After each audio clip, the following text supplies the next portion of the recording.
with sins like lust and wrath out there, I feel like envy, the sin of like being jealous and just like looking at others and wanting what they have and being mad that you don't have what they have, is very overlooked. And I feel like it's not talked about enough how dangerous envy can be and how destroying it can be to your inner peace and just life in general.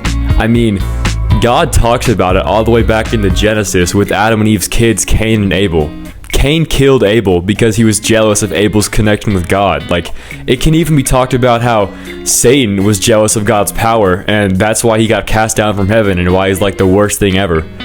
So, jealousy is very, very powerful, and it's very, very dangerous to every person on this planet. It can even be talked about in verses like James 3:16. For where you have envy and selfish ambition, there you find disorder and every evil practice. And James 3:14. But if you harbor bitter envy and selfish ambition in your hearts, do not boast about it or deny the truth. So basically, God is calling you guys out. So if you feel envy, don't deny it. Accept it. You're envious. We all are. I'm envious. I feel like every single person has felt envy and continues to feel envy about every day. The reason envy can be so disturbing to someone's peace is because in most cases, about like 9 out of 10, where people feel envy, they end up just bottling it up. They don't outwardly show it. Like, I've been working out 5 times a week. I've been trying to lose weight, and my friend Billy Bob has like 600 pounds with lean muscle mass and abs. Like, why can't I be like him? Or like, I've been working at my job, and like my friend so and so is making $1 million a year doing nothing. That's not fair. Like, I'm telling you, I know it seems unfair in your head, but looking at other people's success where you want to be successful like that and being angry that you don't have what they have does nothing for you except just like cause turmoil and just like hatred for the person and for yourself because you don't have what they have. The only person that you should be comparing yourself to is Jesus. It says so in 1 Corinthians 11:1. Imitate Jesus if you must compare yourself. Compare yourself to Christ. He is our final destination. Now that you know how dangerous envy is, I'll give you guys 2 ways to stop feeling it, or at least minimize it as much as possible, and keep it in that healthy category. First and foremost, this is going to be the case for many of these sins. Grow closer to Christ. I'm telling you, the closer you get to Christ and the more spiritually powerful you are, the more just everything kind of falls into place. Like, I'm telling you, read your Bible, pray, talk to Jesus, grow closer to Jesus. When you are spiritually strong, your mental state will be in the best place it's ever been. I promise you that. Read your word. It'll keep you focused. It'll keep you focused on what's important. It'll keep you focused on yourself and not looking at others and feeling jealousy. I'm telling you, I know, like, I say this over and over again, but this is a Christian channel, and I'm telling you that becoming a better Christian, it solves so many problems, if not all of them.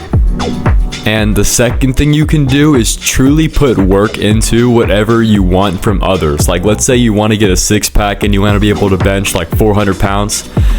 Whenever you put genuine work into it and you see progress from that work, even if you're not at 400 pounds yet, if you're at like 200 pounds, you will be genuinely happy and proud of yourself for what you've accomplished so far, and you won't want to look at others, especially if you did the first part and you're like spiritually strong and mentally strong.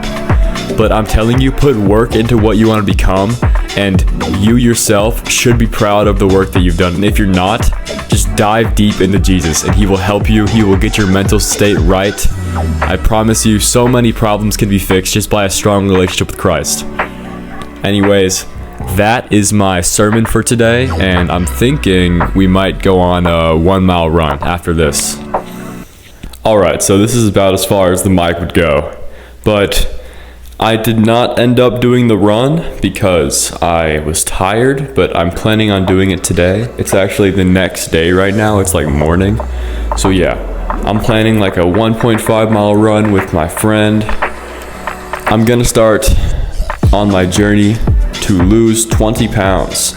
I've already lost 20. I'm down 20 pounds from 215. I'm like 195. And now I just have to go on the final stretch and the final 20. And I'm gonna be posting it so I can lock in properly. Now, let's do a physique check.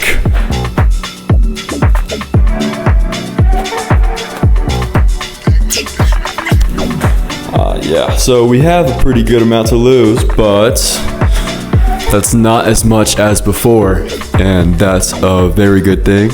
So I'm thinking the plan will be I'm gonna eat about 2,100 calories a day, and I'm gonna try and get like 200 grams of protein a day. And I'm gonna maybe try and post it as often as possible because, guys, I love food. I'm gonna be so real.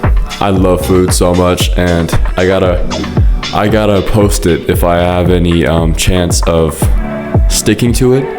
But if I could lose about 20 pounds, I'm thinking I can probably, I'm not gonna have abs or anything, but I would definitely be a lot leaner.